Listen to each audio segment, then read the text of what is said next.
For most sports, the goal is simple. Figure out who's the best. You play, you compete, you crown a champion.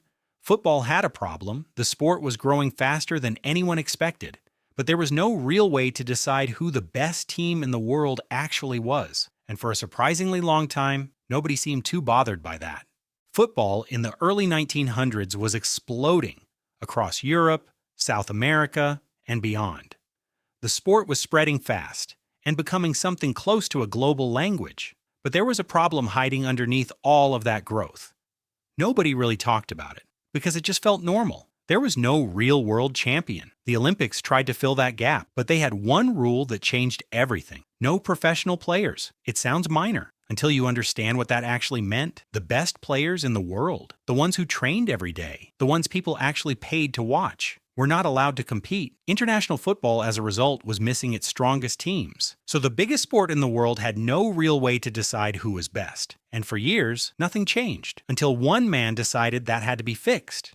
His name was Jules Rimet, a French lawyer, not a football man. He didn't come from a major club. He didn't represent a football powerhouse. He just had a simple proposal: get the best national teams in the world to play each other in one tournament. At the time, it sounded unrealistic. International travel was expensive. Logistics were a problem, and there was no agreement on who would even organize it. Inside football, support was limited, and then came the biggest setback. The British football associations, some of the most influential at the time, pulled out.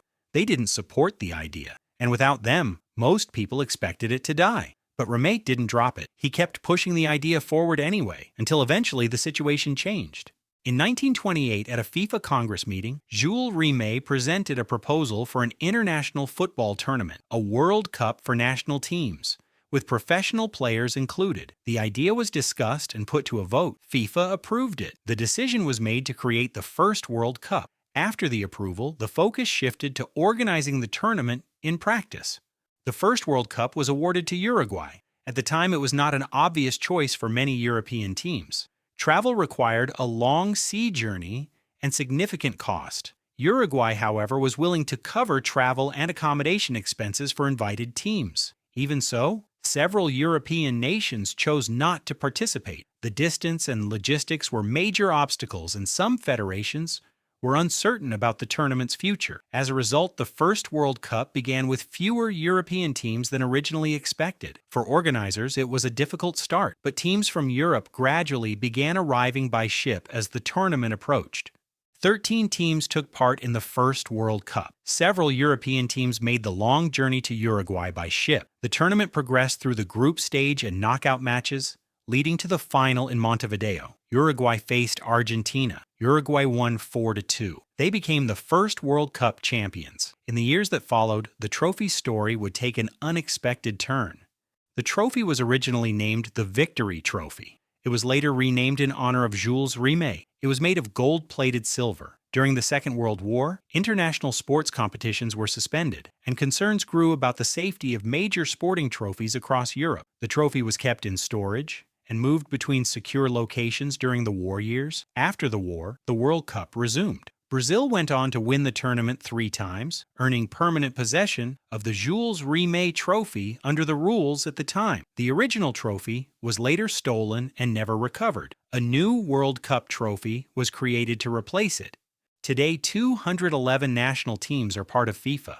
Only a limited number qualify for the World Cup. The qualification process takes place over several years. Hundreds of matches decide who makes it to the tournament. A single result can eliminate a team early. Some countries qualify and enter the global stage for the first time. Others, often established teams, fail to qualify entirely. For many players and fans, qualification is as significant as the tournament itself, because it determines who gets seen on the world stage. Hosting the World Cup is also a major commitment for any country. It requires years of preparation and significant investment. During the tournament, attention from around the world is focused on the host nation. For a short period, football becomes the dominant focus across multiple cities. National identity becomes more visible through the teams and the event. And for the duration of the tournament, international attention is concentrated in one place.